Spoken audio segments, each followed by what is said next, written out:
राज्यातला पांढरा रस्ता सुद्धा सुरू राहणार नाही, पांढरा रस्ता सुद्धा, एवढं लक्षात ठेवा. मराठ्यांच्या नादी लागत नाही. गोडी गुलाबीनं तुम्हाला जे करायचं ते करायचं.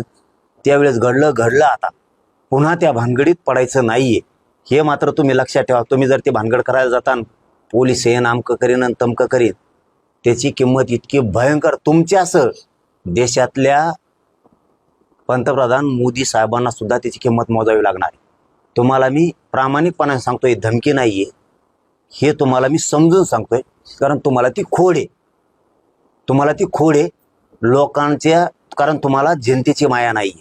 तुम्हाला आई कळत नाही, बहीण कळत नाही, लेकरू बाळ कळत नाही, काय कळत नाही. कळत असतं तर आमच्या 9 वर्षाच्या पोरीच्या पायात गोळी शिरली नसती. इकडून गोळी शिरली ती इकडच्या बाजूने निघली होती.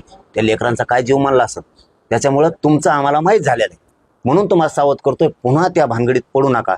आई बहिणीवर पोरावर जर हात पाडला ना, मराठी कोणत्याही टोकाला जातात बरं का फडणवीस साहेब. आणि तुमच्यामुळं पुऱ्या देशातल्या सरकारला सुद्धा हादरा बसत.